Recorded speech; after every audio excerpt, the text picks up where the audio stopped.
सम्पूर्णलाई नमस्ते। बरघाट नगरपालिका ward number 4 निवासी मिनबहादुर राणाजीको ले आफ्नो जन्मदिनको उपलक्ष्यमा मेरो जन्मदिनमा बाहिर खर्च नगरिकन म मात्रै खुसी हुने होइन, मभन्दा फरक क्षमता भएका दाजुभाइ दिदीबहिनीहरूलाई पनि खुसी बनाउनुपर्छ भन्ने उद्देश्यका साथ बाहिर फिजुल खर्च नगरेर आफ्नो जन्मदिनको उपलक्ष्यमा यस नेपाल अपाङ्ग आश्रममा आश्रित दाजुभाइ दिदीबहिनीहरूलाई एकछा खाना खुवाएर सहयोग गरेर मेरो जन्मदिन मनाउछु भनेर आउनुभएको छ। उहाँलाई जन्मदिनको धेरै धेरै शुभकामना।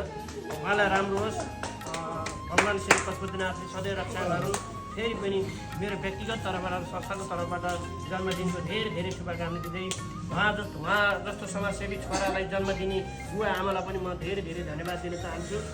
यस्तो राम्रो उचित शिक्षा सिकाउनु भएको छ, समाजसेवा काम गर्न सिकाउनु भएको छ। उहाँको परिवारलाई मेरो व्यक्तिगत र संस्थाको तर्फबाट धेरै धेरै धन्यवाद दिँदै फेरि पनि जन्मदिनको धेरै धेरै शुभकामना दिँदै उहाँले आँटी ताकेको सबै पुगोस् भन्ने पनि शुभकामना दिँदै मेरो यहाँबाट फेरि पनि यो भिडियो हेर्ने सम्पूर्ण नेपाली दाजुभाइ दिदीबहिनी बुवा आमा विदेशमा रहनुभएका सम्पूर्णले यो भिडियोलाई सक्दो सेयर गरेर सबै ठाउँ पुर्याइदिनु हुन र यहाँ आएर सहयोग गर्नु पनि म